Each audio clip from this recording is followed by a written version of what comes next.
with Cape Town Emergency Medicine. Today talking about correct insertion and use of the laryngeal mask airway, or LMA. An LMA is a supraglottic airway that can be used for the non-definitive management of the airway or as part of a difficult airway management algorithm.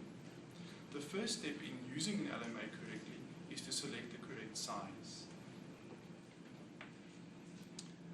Sizing of laryngeal mask airways are manufacturer specific, and the instructions will usually be printed on the tube itself.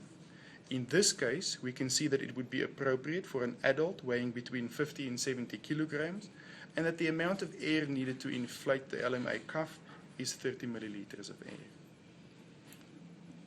Before using the LMA airway, make sure that the cuff is fully deflated and that there is no further air in it. Once the cuff is collapsed, the next step would be to use a water-based gel lubricant to lubricate the back of the LMA device. It's important not to lubricate the airway or front, as gel may obstruct the airway. Once the gel has been applied to the back, consider spreading it gently and evenly around.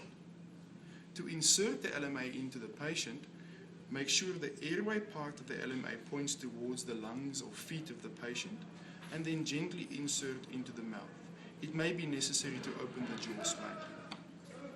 Then, with firm but controlled pressure, slide the LMA until you feel it seating in the pharynx and the supraglottic area of the patient.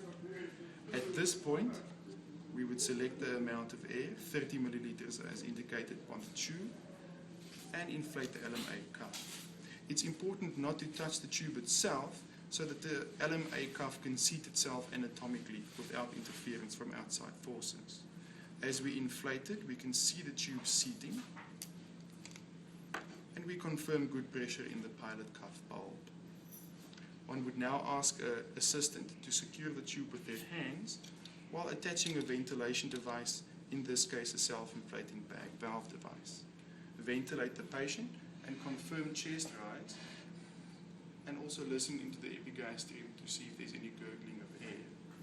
At this point, you would secure the LMA to the patient and continue with your ventilation strategy. And that's it, correct insertion and use of an LMA.